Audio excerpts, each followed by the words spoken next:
Abdiif gaachenni saba Oromoo aboon injifannoo cululuqaa galmeessuun hidhamtoota siyaasaa hiikaa jiraachuun ifoomee jira.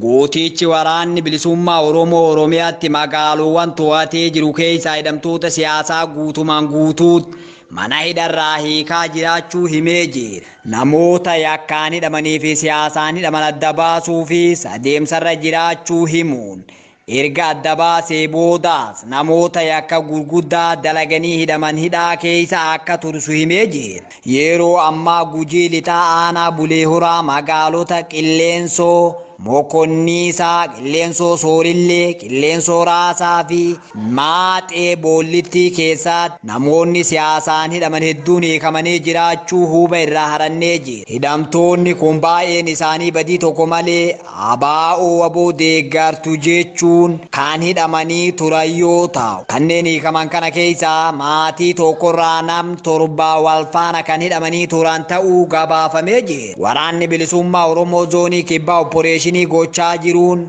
naannoo hunda bilisa baasee magaalaa guddoo Gujii kan taate Bulee Horaa to'achuuf kan jedhu yeroo ammaa Bulee Horaa irraa fageenya kiiloomeetira 4 qofarra kan jiru magaalaa Eebbaallee jedhamtu qabatee akka jiru beeksisee jira.